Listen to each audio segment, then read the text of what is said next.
Hi everybody, Dr. Bill Crawford here, psychologist, speaker, author of 4 books, host of 2 PBS specials. Here again to bring you another tip on how to help you create the life you want, how to bring more clarity, confidence, and creativity into everything you do. Today I want to talk about a subject that was inspired by a comment to one of my videos. You know, I encourage you always, feel free, if you have thoughts, questions, feel free to put them underneath the videos. I love to read your comments and respond to your questions. And one person wrote to me after my video on kind of combining the past, the present, and the future.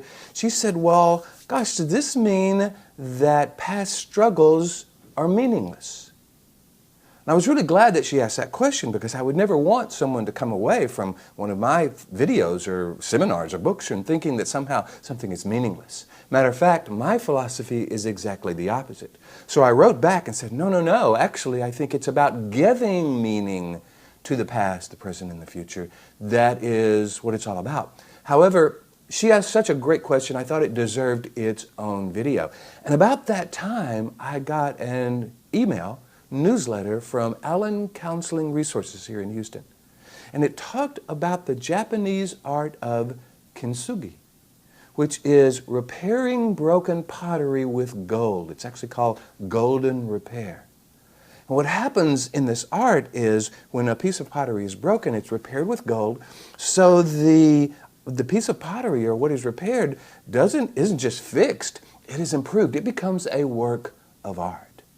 I think that's a wonderful way of looking at our past, especially our past struggles, if we can give them meaning and repair them in a way that adds meaning to them, the present, us, and the future.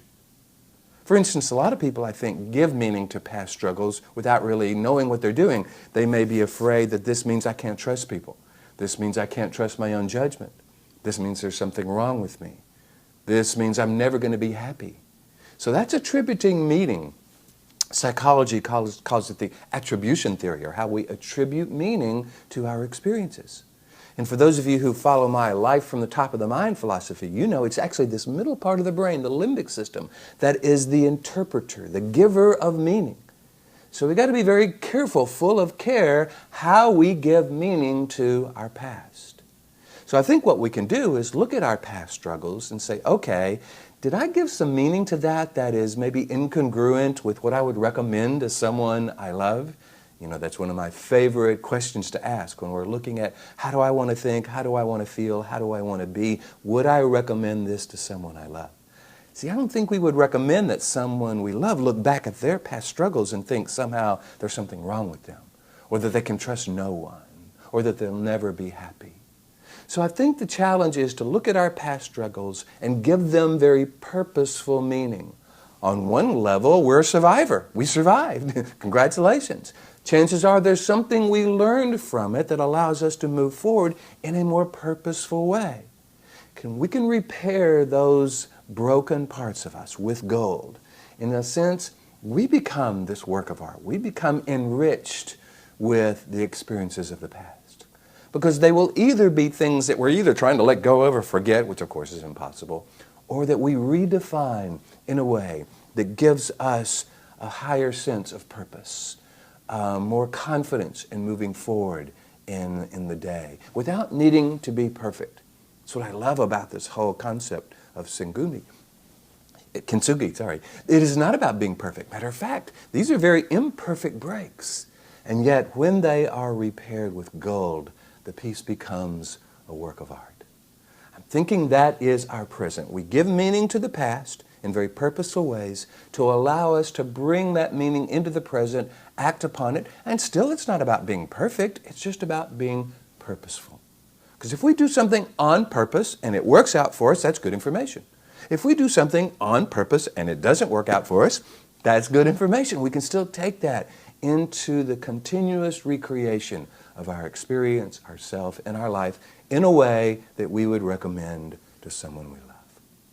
So if you've had some past struggles and you have maybe attributed meaning to those, or yourself, or others, or the world, in a way that you wouldn't recommend to someone you love, in a way that isn't serving you, in a way that's getting in the way of your happiness, your clarity, your confidence, your creativity today, I encourage you to bring some golden repair to that. Look at those scars as part of who you are. It's an artistic aspect of who you are. Give them meaning in a way that you can be proud of, in a way that you would recommend to someone you love. I'm hoping you're enjoying these videos. If you do, please hit the like button. You know how Facebook and Google and YouTube pay so much attention to how many people like it. Please share it with your friends. Again, another measure that all the social media uses to determine whether or not they share it with others. If you have comments or questions, please put them below. I read them all. I try to respond to all of them. Those are wonderful.